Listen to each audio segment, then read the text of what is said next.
Assalamualaikum warahmatullahi wabarakatuh.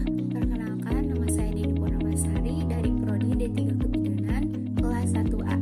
Di sini saya akan menjelaskan materi tentang jabatan fungsional bidan.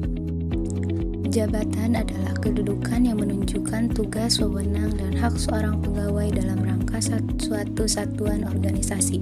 Menurut Dessler 2015, jabatan adalah prosedur yang dilakukan untuk menentukan tugas-tugas dari suatu jabatan serta spesifikasi SDM yang tepat untuk mengisi jabatan tersebut.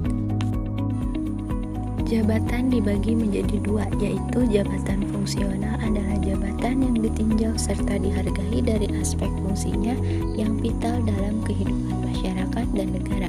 Kedua, jabatan kultural adalah jabatan yang terdapat dalam struktur organisasi atau komunitas secara formal sehingga tugas, tanggung jawab, wewenang, dan hak pejabat atau pegawai bersangkutan sudah diatur.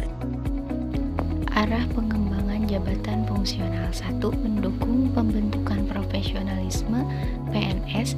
2. Memberikan kejelasan peran yang harus dijalankan dan produk yang harus dicapai setiap PNS yang mendukungnya.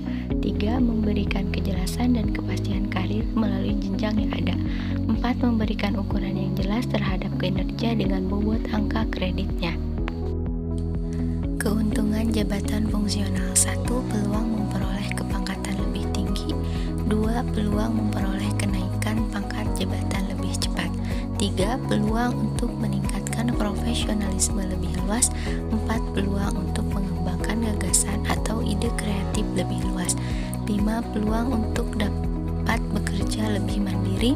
6. Terbuka untuk beralih ke jenjang struktural apabila memungkinkan. 7. Peluang untuk diperpanjang BUP-nya. Jabatan fungsional dibagi menjadi dua. Yang pertama, bidan terampil terdiri dari bidan pelaksana pemula, bidan pelaksana lanjutan, dan bidan penyelia. Yang kedua, bidan ahli terdiri dari bidan pertama, bidan muda, dan bidan madya. Pengembangan karir bidan berkaitan dengan jabatan fungsional bidan. Pengembangan karir bidan adalah perjalanan pekerjaan seorang dalam organisasi sejak diterima dan berakhir pada saat tidak lagi bekerja di organisasi tersebut.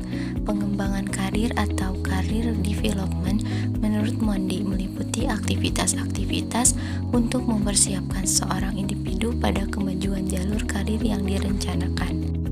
Tujuan perkembangan karir bidan: pertama, mendapatkan persyaratan menempati posisi jabatan tertentu. 2. Mengusahakan perkembangan karir karena tidak otomatis tercapai, tergantung pada lowongan atau jabatan keputusan dan tergantung presensi pimpinan. 3.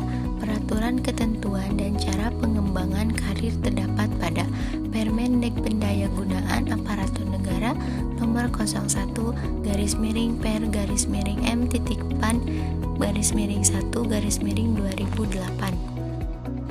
Prinsip pengembangan karir: 1. Pendidikan lanjut.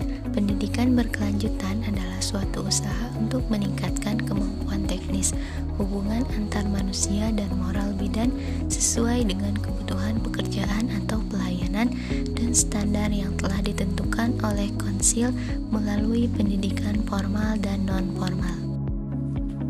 Tujuan dari pendidikan lanjut: pemenuhan standar, meningkatkan produktivitas kerja, efisiensi, meningkatkan kualitas pelayanan, meningkatkan moral, meningkatkan karir, meningkatkan kemampuan konseptual, meningkatkan keterampilan kepemimpinan atau leadership skill, imbalan atau kompensasi, meningkatkan kepuasan konsumen. Sasaran dalam pendidikan lanjut: 1.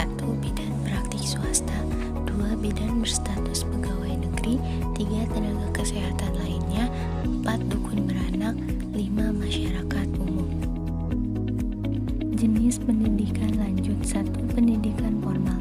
Pendidikan formal dirancang dan diselenggarakan oleh pemerintah dan swasta dengan dukungan IBI adalah program D3 dan D4 kebidanan.